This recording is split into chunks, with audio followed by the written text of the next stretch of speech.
Olá, sejam todos bem-vindos a mais um estudo do Evangelho no Lar Online, do Grupo Espírita Paulo de Tarso, do Rio de Janeiro. Eu sou Vânia e hoje contamos com a colaboração também de Norma e Hernandes. Convidamos você para juntos mentalizarmos a doce figura de Jesus, preparando-nos para o encontro de hoje. Que o seu lar possa receber uma limpeza fluídica e que sobre cada um Jesus derrame as bênçãos de paz, os fluidos salutares, para que o seu evangelho de amor penetre fundo em nossos corações, conduzindo-nos à necessária reforma moral.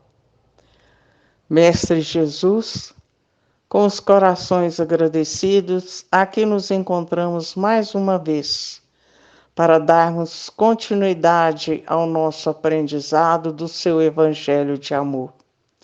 Pedimos, Senhor, pela paz no mundo, para os dirigentes políticos envolvidos nessas grandes decisões, para toda a humanidade encarnada e desencarnada, por todo canto onde haja dor, que a misericórdia do Pai envie os seus mensageiros para acolher, amparar, esclarecer, consolar e aliviar. E assim, Jesus, em teu nome, nós iniciamos o estudo de mais um Evangelho no Lar Online. Que assim seja.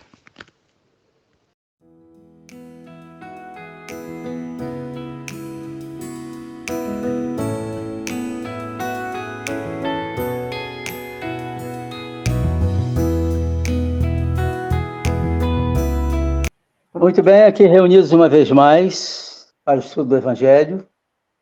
É com muita satisfação que aqui nos encontramos. E vamos passar aqui a palavra autorizada à Dona Norma, para que ela possa dar início aos trabalhos. Bom trabalho para nós todos. Dona Ok, Norma. Sr. Hernandes. Amém, né? Sejam de paz os nossos pensamentos, os nossos sentimentos, para refletirmos acerca dos ensinamentos do nosso Mestre. Vamos iniciar hoje o capítulo 7 do Evangelho segundo o Espiritismo. Bem-aventurados os pobres de espírito.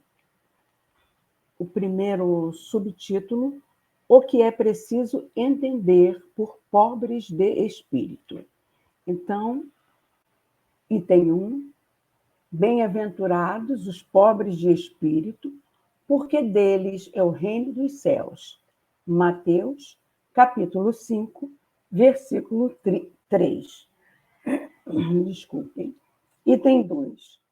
A incredulidade se divertiu com esta máxima: bem-aventurados os pobres de espírito, como sobre muitas outras coisas, sem a compreender. Por pobres de espírito, Jesus não entende os homens desprovidos de inteligência, mas os humildes. Ele disse que o reino dos céus é para eles e não para os orgulhosos.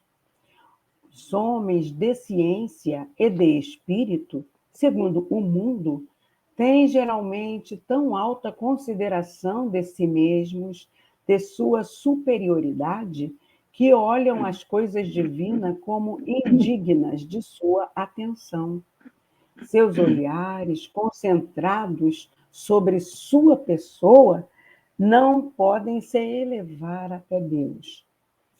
Essa tendência a se crer acima de tudo não os leva, senão, muito frequentemente, a negar o que, estando-lhes acima, poderia rebaixá-los, e a negar mesmo a divindade. Ou consentem-se em admiti-la, contestam-lhe um dos seus mais belos atributos, sua ação providencial sobre as coisas deste mundo, persuadidos de que só eles bastam para bem o governar.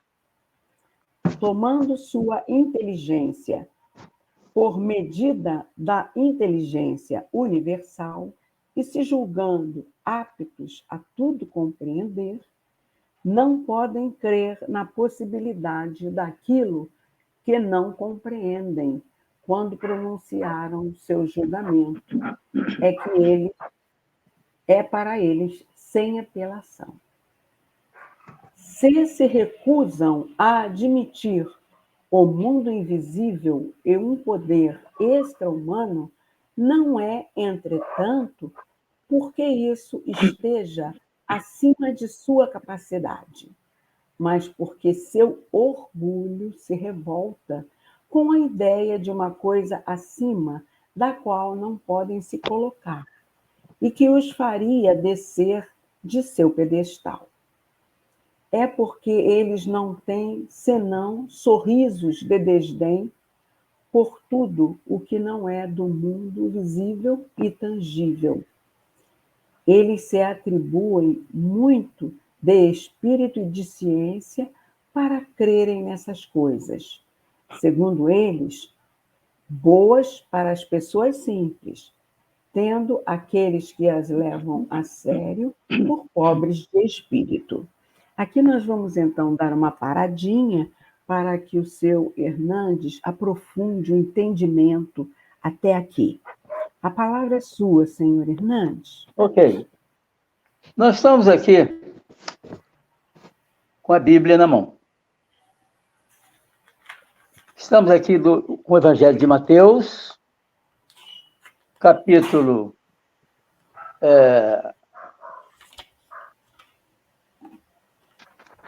5, versículos 3 ao 12, dissecando essa expressão pobre de espírito. E tanto quanto possível, vamos trazer isso para o campo prático da nossa experiência do dia a dia. Todos nós já passamos por isso aí repetidas vezes. Vejamos aqui, começando pelo nosso versículo 3. Felizes os pobres de espírito, porque a eles pertence o reino dos céus. Felizes os aflitos, porque serão consolados. Felizes os mansos e humildes, porque herdarão a terra da promessa. Felizes os famintos e sedentos da justiça, porque serão saciados. Felizes os misericordiosos, porque serão tratados com misericórdia. Felizes os puros de coração, porque verão a Deus. Felizes os promotores da luz, porque serão chamados filhos de Deus. Felizes os perseguidos por causa da justiça, porque a eles pertence o reino dos céus.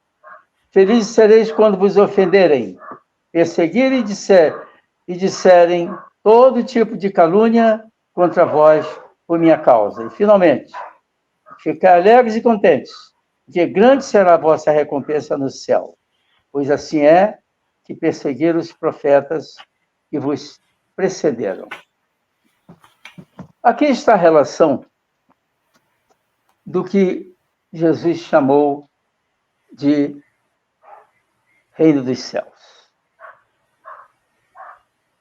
Nós observamos aqui que, na maioria das propostas, é com dureza, não é com a vida tranquila, o céu cor-de-rosa, não. As dificuldades que se nos apresentam têm que ser vencidas. A gente, às vezes, pede a Deus para nos livrar das dificuldades. Mas Deus não faz isso muitas vezes. porque não é conveniente. Deus nos concede não o que nós pedimos ou porque pedimos. Concede-nos aquilo que Ele acha que merecemos ou que realmente necessitamos.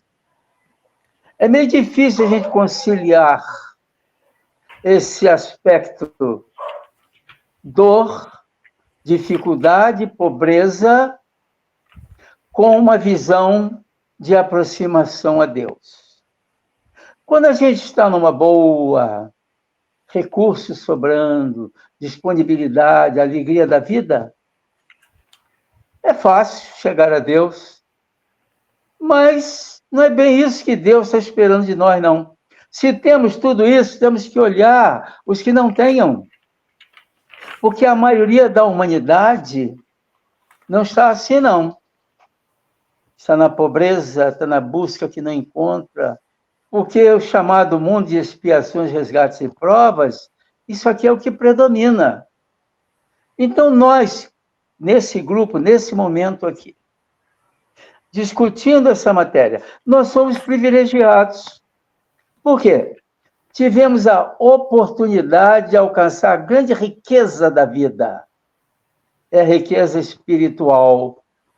Já estamos ricos em espírito? Não, mas estamos a caminho. Temos o necessário para viver? Sim. Temos moradia, uns têm o conforto, tem o recurso para viver? Tudo bem. Alguns têm um pouco a mais. Pode ter? Podem. E o que vai fazer com isso? Aí é que ronda o perigo. Se sou rico, com dinheiro no banco, saúde para vender, automóvel, tudo isso aí, então é o perigo para chegar o orgulho, a vaidade, a independência espiritual e moral exageradas e desconhecendo aqueles que não alcançaram esse padrão. Isso pode ser bom para nós de modo aparente, mas não. Isso é uma faca de 2 gumes na mão de criança. É necessário que nós observemos para que o que se tenha, não podemos sair distribuindo por aí, porque não temos tanto para ir, mas é necessário que nós convivamos olhando para cima e olhando para baixo, para o lado. Muitas pessoas que convivem conosco, pobres, companheiros, conhecidos ou não, têm essa dificuldade de ordem material, e se nós pudermos, temos que dividi-la. Mas também tem o problema de ordem moral. Nós, adultos, com algum conhecimento cultural ou espiritual, temos o dever também de, quando necessário, levarmos uma conversa com uma pessoa que esteja desnorteada. E se for no aspecto espiritual, também não podemos nos esconder. A maioria de nós aqui tem vivido a doutrina espírita em centro espírita. Tem que ser espírita para isso? Não. Mas o espiritismo ajuda, incentiva, desperta para isso. As religiões como um todo despertam-nos, convidam-nos para tal. Portanto, esse problema aí da busca do reino de Deus está à nossa disposição. As bem-aventuranças estão à nossa disposição lá no Sermão da Montanha. Portanto, é simples, é fácil, nós temos esse material. Nós temos aqui, por exemplo, no livro do Evangelho segundo o Espiritismo, vai aprofunda mais isso aí. Aqui, esse capítulo 5 de Mateus, ele é aprofundado. Ele nos convida a procurar mais e melhor essa expressão pobre de espírito.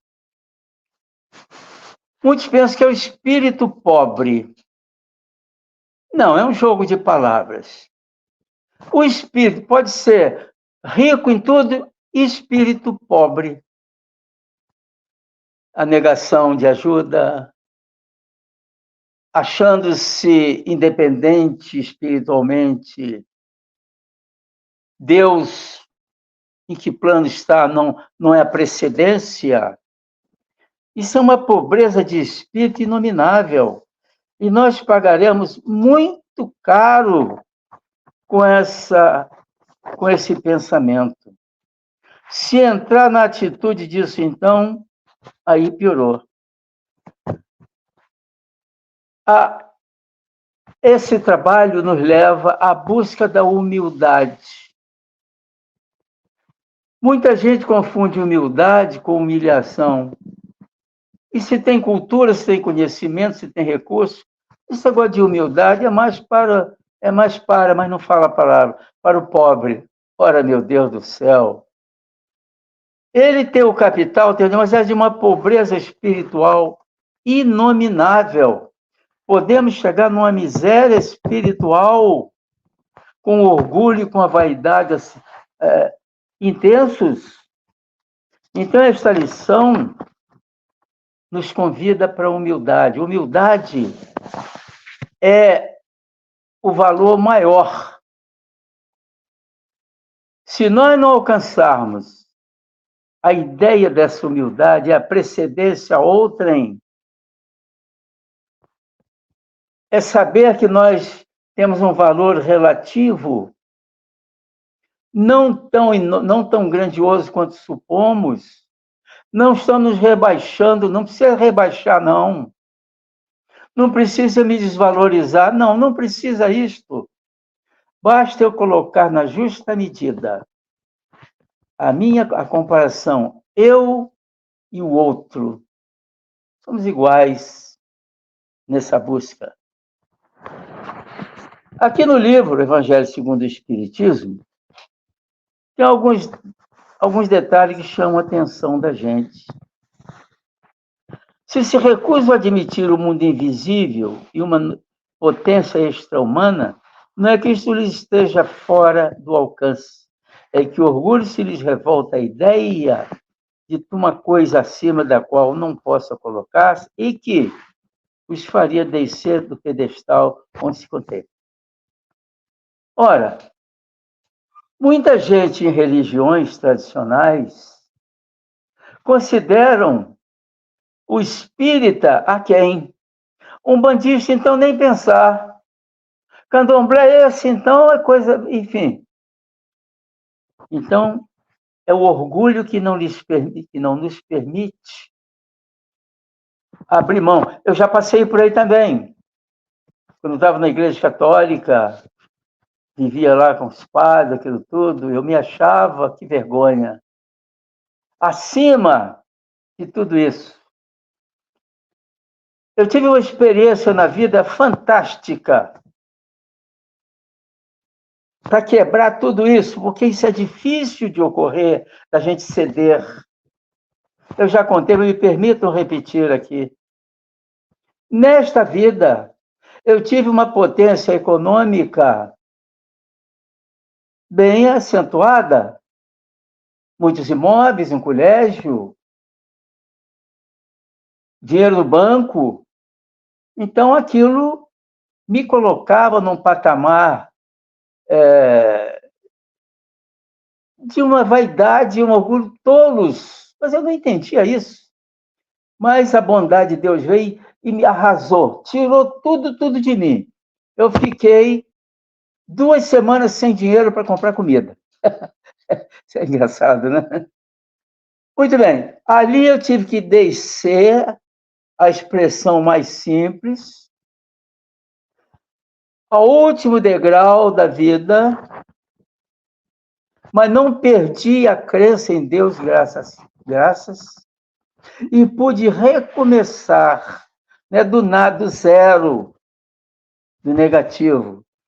Aí voltei para mim mesmo, para ver o que um homem vale comumente sem fé, sem Deus, Senhor, não vale nada para que eu pudesse me recomeçar, recompor o caminho, para que esteja aqui, com a honra de estar aqui hoje, com esses sábios, sabem mais do que eu, têm mais virtude do que eu possa imaginar, pessoas estão aqui para me ensinarem, me indicarem o caminho. O Evangelho é o caminho, a doutrina espírita está inserida no Evangelho.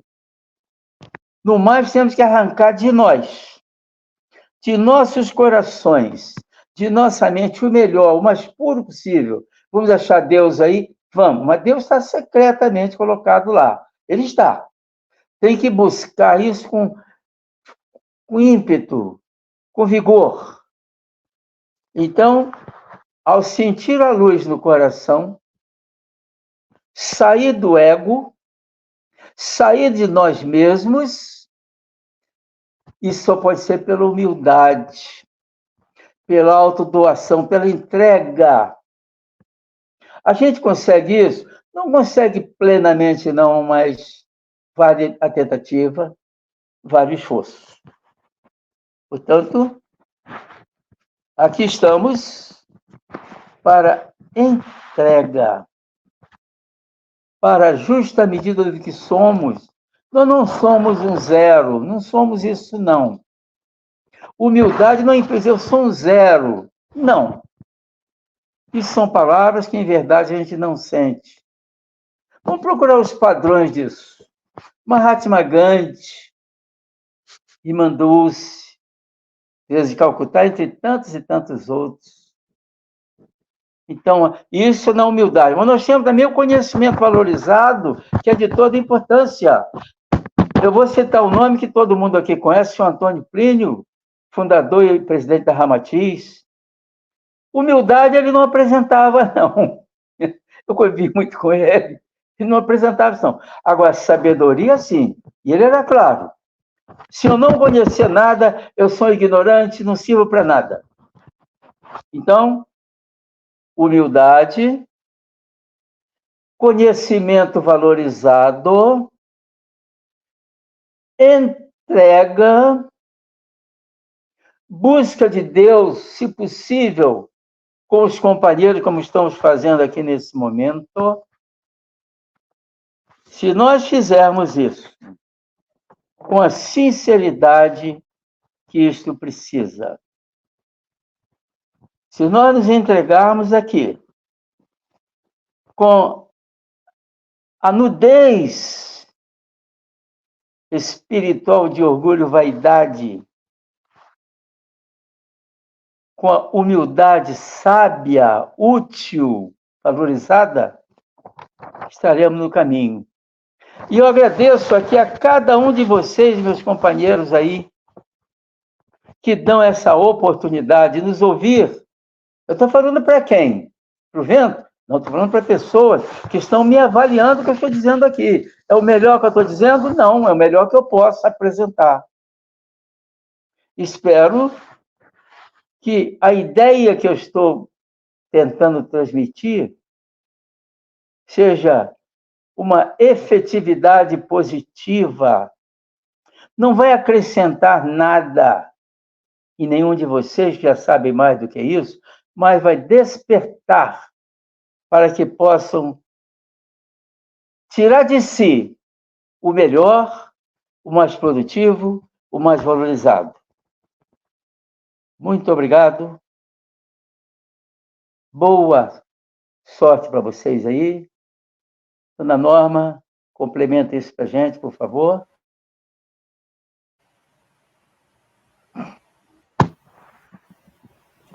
Muita gratidão, senhor Hernandes, pela sua belíssima exposição e testemunho, né, para todos nós, para enriquecer a todos nós. Então, vamos dar prosseguimento a esse item. Entretanto, o que quer que digam, lhes será preciso entrar como os outros neste mundo invisível que ridicularizam. Lá, seus olhos serão abertos e reconhecerão seu erro, mas Deus, que é justo, não pode receber na mesma categoria aquele que menosprezou o seu poder e aquele que se submeteu humildemente às suas leis, nem os igualar. Então, vamos dar uma paradinha aqui e refletirmos, né? O que a espiritualidade está nos dizendo é que, independente da pessoa crer ou não, a vida continua, não é verdade? O corpo era só uma vestimenta. Então, eu sou um espírito. Todos nós teremos oportunidade de constatar isso, não é? Com o passamento. Vamos constatar a veracidade desses fatos.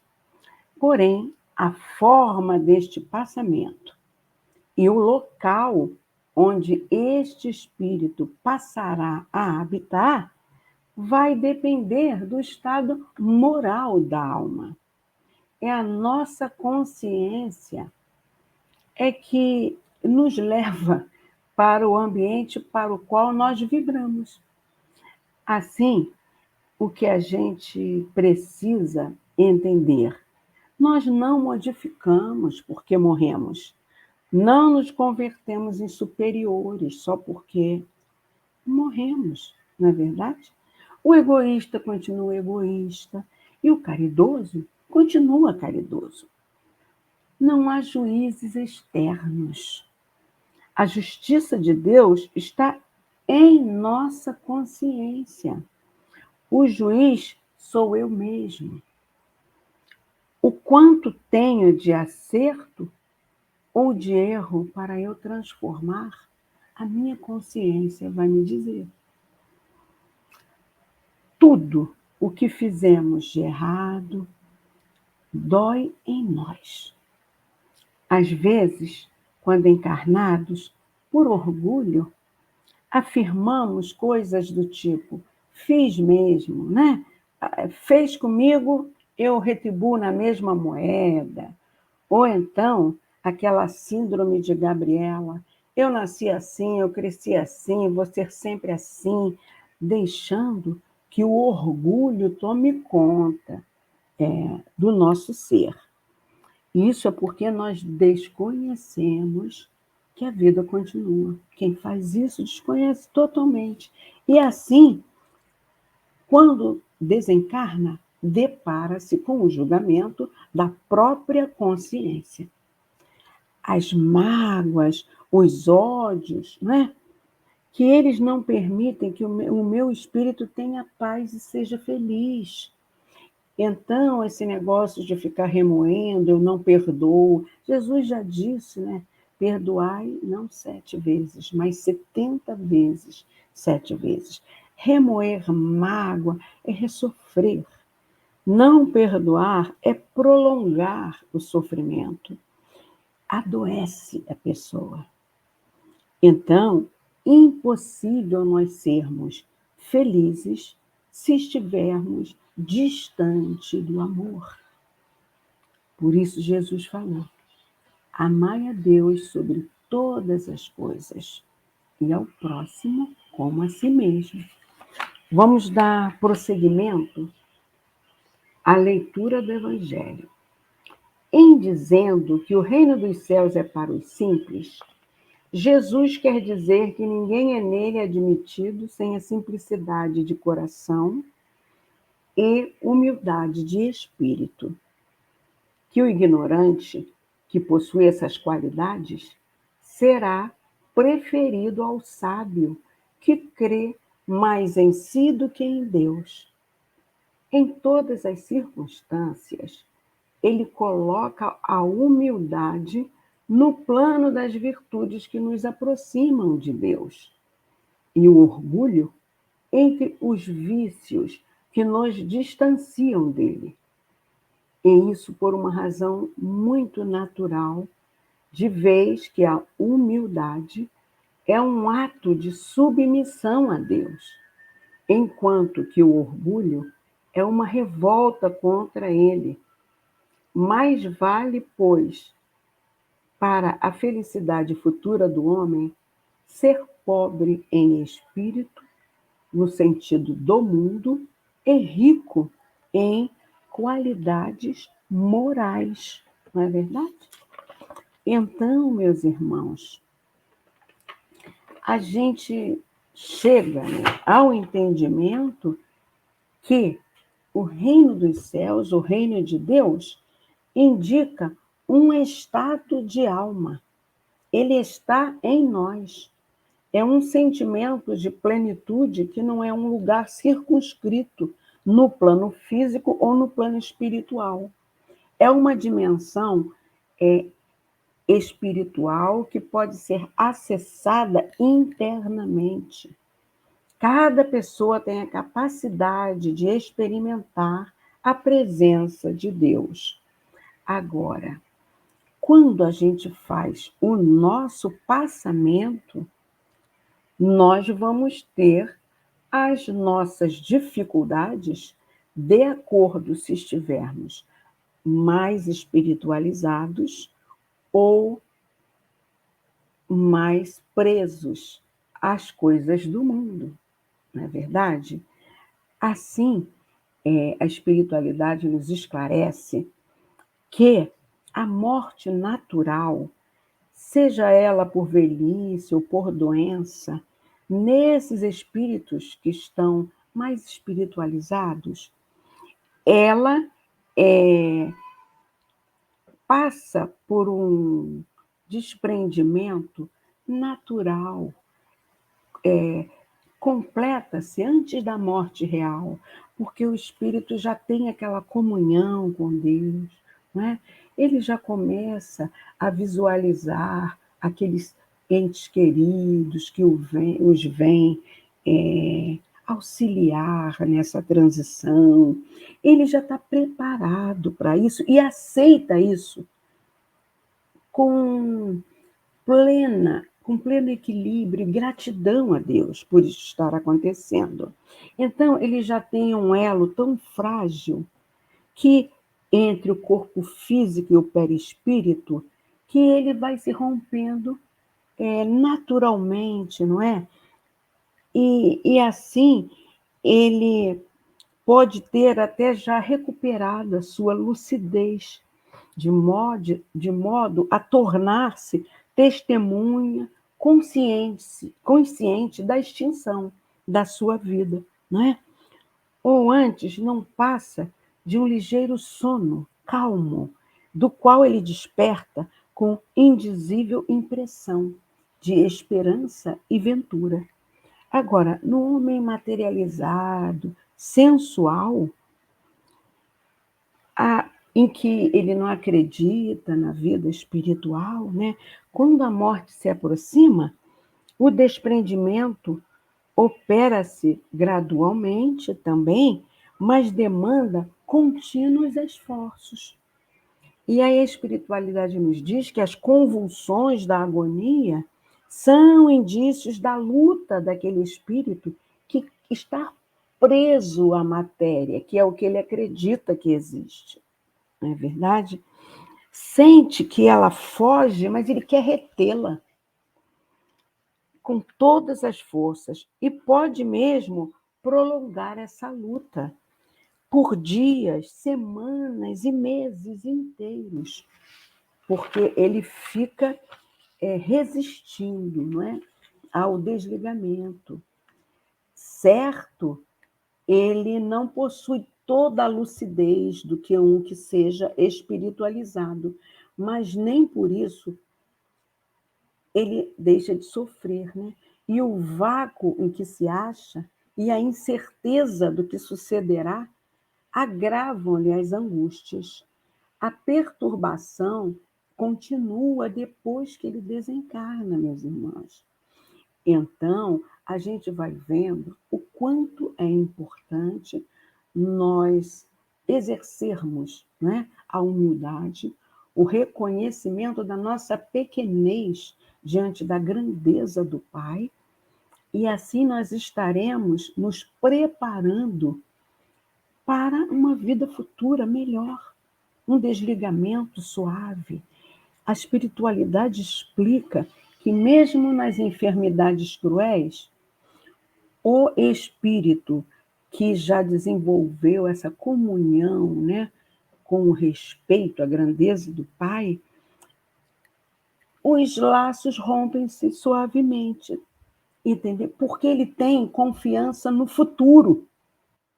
Então, ele encara a morte como uma redenção e as suas consequências como uma prova que ele teve que passar para o seu burilamento, entendeu? Advindo-lhe daí uma calma resignada, que lhe ameniza o sofrimento.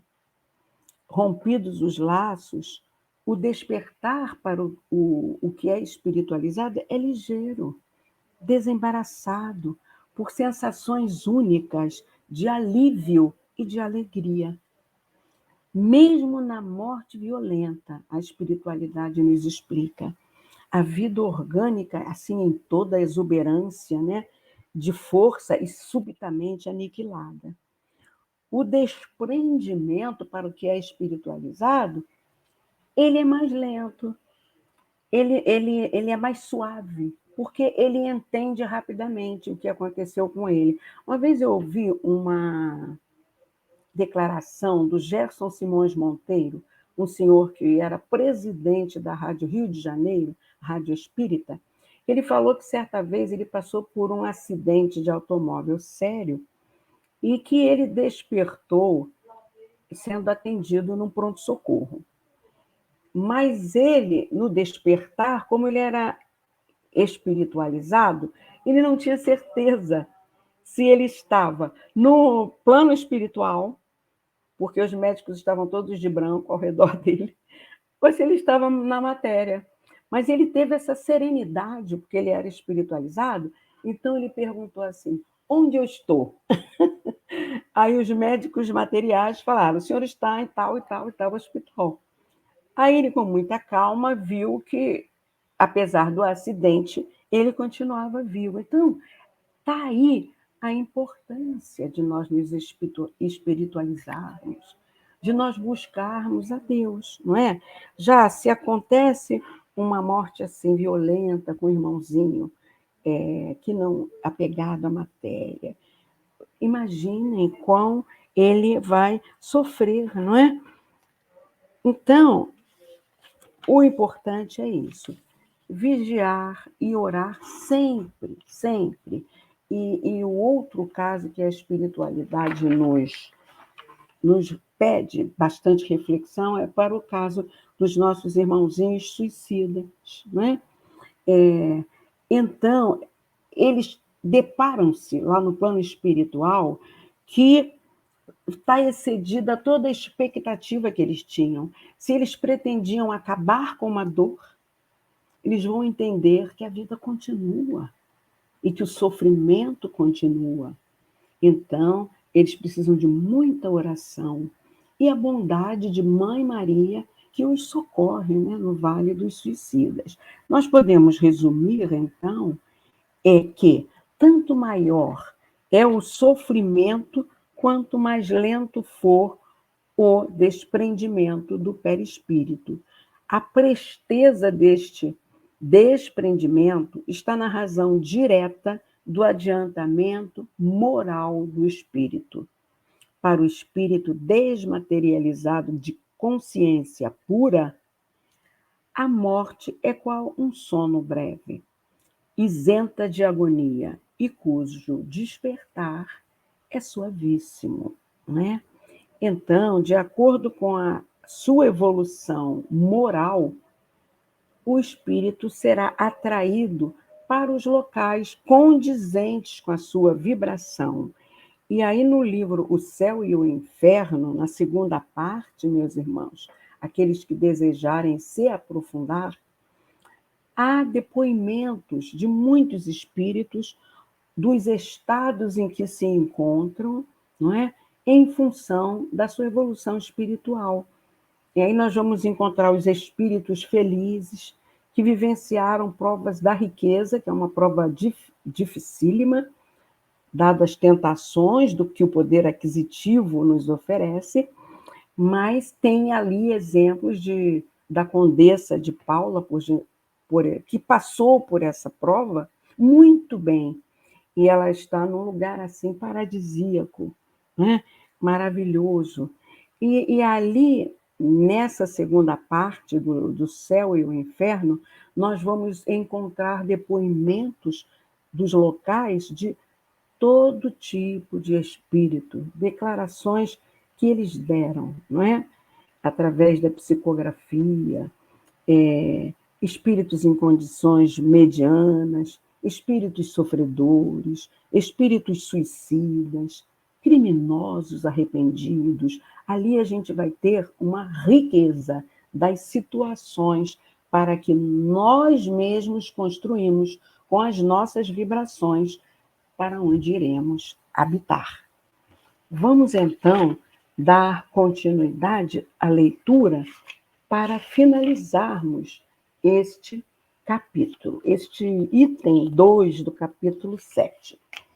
Em dizendo que o reino dos céus é para os simples, Jesus quer dizer que ninguém é nele admitido sem a simplicidade de coração e humildade de espírito. Que o ignorante que possui essas qualidades será preferido ao sábio que crê mais em si do que em Deus. Em todas as circunstâncias, ele coloca a humildade no plano das virtudes que nos aproximam de Deus, e o orgulho entre os vícios que nos distanciam dele. É isso por uma razão muito natural, de vez que a humildade é um ato de submissão a Deus, enquanto que o orgulho é uma revolta contra ele. Mais vale, pois, para a felicidade futura do homem, ser pobre em espírito no sentido do mundo e rico em qualidades morais.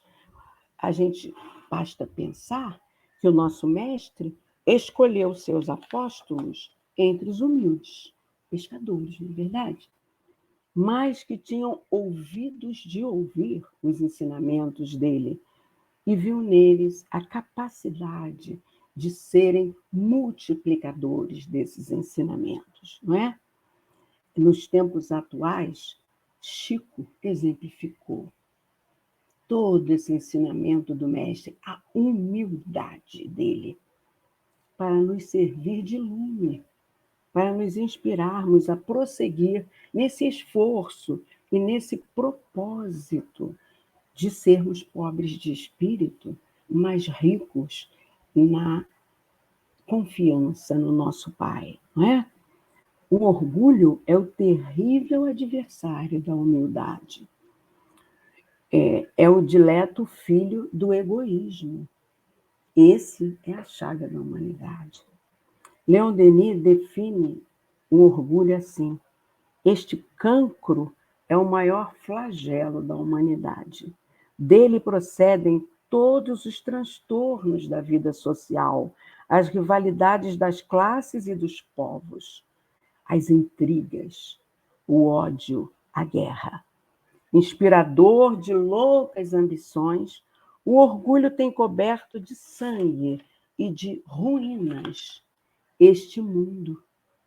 E ainda é ele que origina os nossos padecimentos de além-túmulo, pois seus efeitos ultrapassam a morte e alcançam nossos destinos longínquos. Nós vamos reencarnando para burilar as consequências do exercício do nosso orgulho. O orgulho não nos desvia somente do amor de nossos semelhantes, pois também estorva todo aperfeiçoamento, engodando-nos com o nosso valor ou cegando-nos sobre os nossos defeitos. O orgulhoso não admite que erra, né? Ele sempre acha que é em função de alguém. A pessoa humilde, ao contrário, ela respeita aqueles que lhe são superiores e trata de aprender algo com todos. Então, nós vamos aprofundar um pouquinho mais sobre a humildade através do livro Vivendo o Evangelho, volume 1, psicografia de Antônio Baduy Filho, pelo espírito de André Luiz, é esse livro aqui, ó. Tá? O capítulo que ele vai tratar da humildade é o 87, que diz assim: a falta de humildade transforma o saber em exibição, a autoridade em tirania, a ciência em arrogância, o zelo em ciúme, o ensino em imposição, o esforço em inveja, a crença em fanatismo, o sucesso em vaidade, o favor em exigência, a obediência em revolta, a disciplina em violência. A humildade é essencial ao equilíbrio, ao progresso e à prática do bem. Sem ela, a própria beneficência se transforma em humilhação. Então, aqui ele está dizendo, não é? Que até para praticarmos a caridade, temos que ser humildes, para que aquele que esteja recebendo não se sinta afrontado e não aceite apenas por necessidade, mas que ele sinta-se realmente gratificado. E assim, essa humildade vai fazer com que as vibrações dessas mentes do que recebeu e do que doou sejam plenas de amor. Tanto que doou vibra amor em doar com humildade, quanto que recebeu, quando lembrar daquela pessoa que doou com humildade, vai vibrar bons pensamentos em direção àquela pessoa. E é disso que a gente precisa, que o amor multiplique essa vibração que nos torna felizes, meus irmãos. Graças a Deus, esses foram os nossos entendimentos dessa lição hoje lida. E agora nós vamos passar para o momento da fluidificação da nossa água. Como sempre fazemos, convidamos todos para esse momento de magnetização ou fluidificação de nossas águas, seja num copo, numa caneca, numa jarra ou numa garrafa. Lembramos que essa água é o complemento desse momento de encontro com Jesus. Água que deve ser tomada 3 vezes ao dia, numa quantidade equivalente a uma pequena xícara de café, 30 ou 50 ml, e que nós estejamos sintonizados com bons pensamentos na equipe espiritual, para que possamos receber os medicamentos de que precisamos para o nosso equilíbrio físico, psíquico, emocional e espiritual. E assim nos sentirmos mais fortalecidos para as nossas experiências terrenas. Mestre Jesus, médico das almas, aqui estamos, Senhor, pedindo que sejam colocados nas águas as substâncias, os fluidos que os médicos da Terra não conhecem, mas de que nós ainda necessitamos, Senhor, para nos fortalecer o bom ânimo, para curar as nossas enfermidades, sejam elas físicas, ou de outra natureza. Que os espíritos magnetizadores possam colocar aqueles medicamentos que aumentarão a nossa imunidade, que nos trarão mais calma, mais harmonia, para que nós possamos cumprir os nossos compromissos reencarnatórios. Misericórdia, Jesus, para todos os enfermos da alma e do corpo. Que assim seja.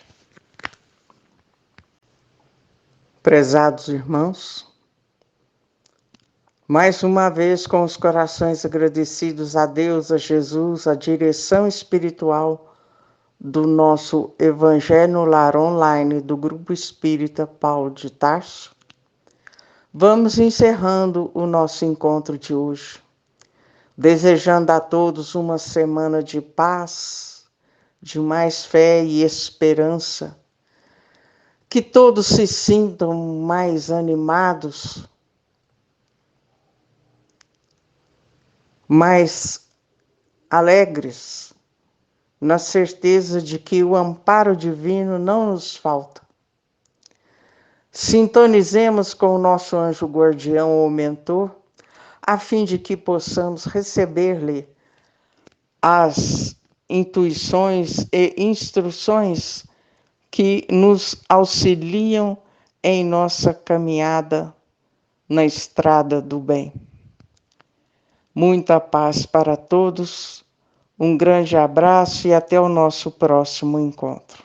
Fiquem com Deus.